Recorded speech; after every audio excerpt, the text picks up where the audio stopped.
Assalamualaikum warahmatullahi wabarakatuh. Selamat berjumpa dengan tutorial kimia bersama urip.info. Dalam video ini akan dijelaskan cara menyetarakan jumlah atom atau muatan dalam persamaan reaksi redoks menggunakan metode transfer hidrogen.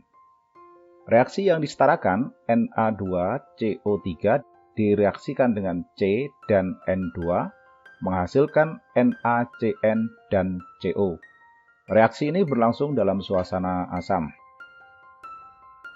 Dengan menggunakan metode transfer hidrogen ini, kita akan pasangkan spesies-spesies yang mirip tanpa melakukan pengionan.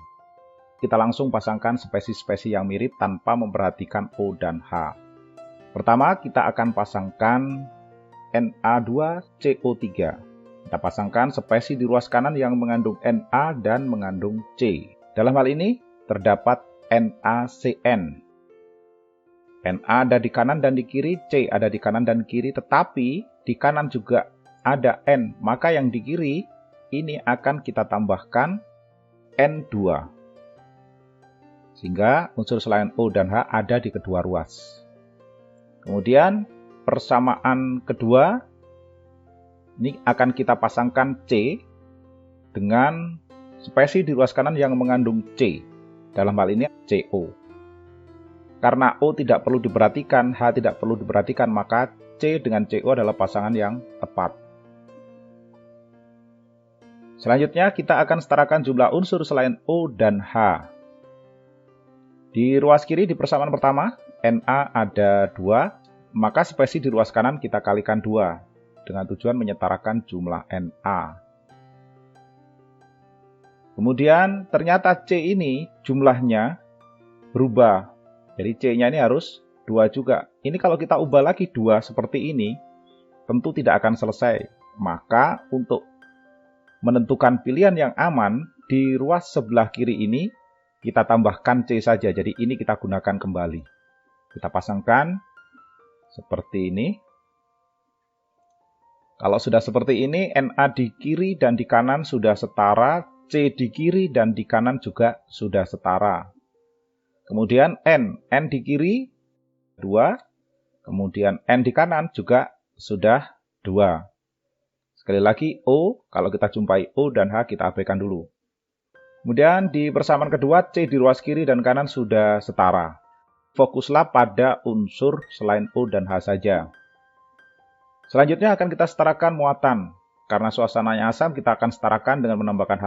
Tetapi di dalam reaksi ini kita lakukan tanpa pengionan. Kalau dilakukan tanpa pengionan, berarti tidak akan kita jumpai muatan. Artinya muatannya selalu netral semuanya. Maka penyetaraan muatan bisa kita lewati. Selanjutnya kita setarakan jumlah O dengan menambahkan H2O di ruas yang kekurangan O. Persamaan reaksi pertama, O di ruas kiri ini jumlahnya 3. Sementara yang di ruas kanan tanpa ada O. Jadi ini perlu kita tambahkan 3H2O. Dengan demikian oksigennya sama-sama 3. Ini fokus di O ya. Kemudian di persamaan kedua, di ruas kiri tanpa O, di ruas kanan ada 1. Jadi di ruas sebelah kiri ini kita tambahkan H2O. 1H2O saja, sehingga oksigennya sama-sama 1. Lanjut ke penyetaraan jumlah H dengan menambahkan atom H. Atom H di sini adalah atom H yang disimbolkan dengan H yang diapit dengan tanda kurung untuk membedakan dengan atom H yang lain. Persamaan reaksi pertama, di ruas kiri tanpa ada H, sementara di ruas kanan terdapat 6H. Jadi yang di ruas sebelah kiri ini, kita perlu tambahkan 6 atom H. Kemudian di persamaan reaksi kedua, di ruas kiri ada 2H, di kanan tanpa ada H. Jadi di ruas kanan, kita perlu tambahkan 2 atom H.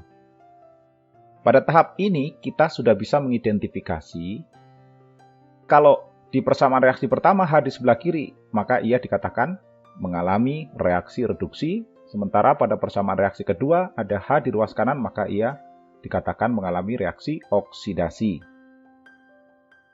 Karena kita menggunakan metode transfer hidrogen, hidrogen yang dilepas dengan yang diterima ini harus sama. Ini kan yang dilepas 2, yang diterima 6. Maka yang di persamaan kedua, kita kalikan 3. Kalau kita mengalikan jumlah H sebanyak 3, maka spesi lain pada persamaan kedua harus dikalikan 3 juga. Hasil pengaliannya kita letakkan di bawah.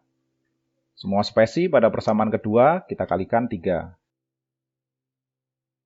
Di tahap ini, kita melihat terjadi transfer hidrogen sebanyak 6. Hidrogen yang dilepaskan 6, yang diterima 6. Adanya transfer hidrogen yang sebanyak 6 ini ekivalen dengan transfer elektron yang terjadi ketika menyetarakan persamaan reaksi ini menggunakan metode setengah reaksi atau metode ion elektron. Jadi, elektron yang diterima akan sama dengan 6, yang dilepaskan sama dengan 6. Jumlah transfer elektron dan jumlah transfer hidrogen itu ekivalen. Sehingga ini bisa digunakan sebagai alternatif penyelesaian penyetaraan jumlah atom atau muatan dalam persamaan reaksi redoks. Selanjutnya, kita akan gabungkan kedua persamaan reaksi ini. Spesi di ruas kiri kita gabung spesi ruas kiri, spesi ruas kanan akan kita gabung dengan spesi ruas kanan.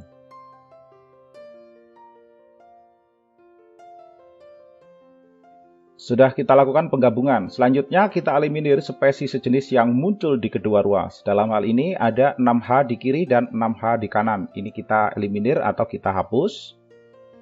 Kemudian kita lihat, kita jumpai H2O. Kebetulan sama juga jumlahnya di kiri dan di kanan. Ini kita eliminir, kita hapus. Ada spesi sejenis yang muncul dalam satu ruas, maka kita bisa gabungkan ini, yaitu C. Jadi ini ada 4C. Yang sebelah sini kita hapus. Dan terakhir kita jumpai persamaan reaksi yang sudah setara seperti ini. Kalau kita mengikuti proses dari awal sampai akhir secara detail dan teliti, maka dipastikan jumlah unsur-unsur sejenis atau atom-atom sejenis di antara ruas kiri dan kanan ini sudah setara. Bila kurang yakin, silakan diperiksa sendiri. Seperti inilah penyetaraan jumlah atom dalam persamaan reaksi redoks menggunakan metode transfer hidrogen. Cukup sekian video ini, mudah-mudahan dapat dipahami. Terima kasih sudah menyimak, sampai jumpa pada tutorial berikutnya. Wassalamualaikum warahmatullahi wabarakatuh.